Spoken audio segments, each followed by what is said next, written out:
আসসালামু আলাইকুম। এইচএসসি পরীক্ষার্থী ২০২৫ তোমাদের তথ্য ও যোগাযোগ প্রযুক্তি পরীক্ষা ছিল তা আজকে। তো তোমাদের দিনাজপুর বোর্ডের সেট কোড ক নাম্বার সমাধান দিতেছি। তো এমসিকিউর সাথেও একটু মিলিয়ে নাও কার কয়টা হয়েছে আর অবশ্যই সেটা জানিয়ে দিবে। এখন তোমাদের হচ্ছে সেট কোড ক নাম্বারটা, ঠিক আছে? তো অন্যান্য সেট কোড যাদের রয়েছে এটার সাথে একটু মিলিয়ে নিবে। তো এখানে দেখো ১ নাম্বার প্রশ্ন যেটি বলা আছে, তো আমি যেহেতু দেখতে পাচ্ছি স্পষ্টভাবে, তো আমি উত্তরটা বলছি। এটা গ নাম্বারটা হারবার্ট মার্শাল মেকলুহান হবে, ঠিক আছে? আচ্ছা ২ নাম্বারটা ক নাম্বারটা হবে 1.5 এমবিবিএস।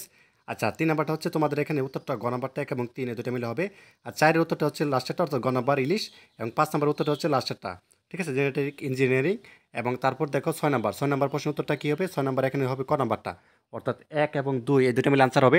দেন হচ্ছে ৭ নাম্বার এখানে বলছে রেডিও টেলিভিশন ব্যবহৃত মোট হচ্ছে ব্রডকাস্ট, ঠিক আছে? এবং তারপরে রয়েছে ৮ নাম্বার হচ্ছে ডাব্লিউ ল্যান, ঠিক আছে? যেটা রয়েছে সেটা হবে। এবং তারপরে ৯ নাম্বার প্রশ্ন উত্তরটা হচ্ছে খ নাম্বার হবে, অর্থাৎ এখানে ২ এবং ৩ এই দুটো মিলে আনসার হবে। এরপরে দেখো ১০ নাম্বার, ঠিক আছে? অর্থাৎ থিক নেট কেবল কী নামে পরিচিত? তো এখানে হচ্ছে গ নাম্বারটা, ঠিক আছে? 10/5। তো যা হোক,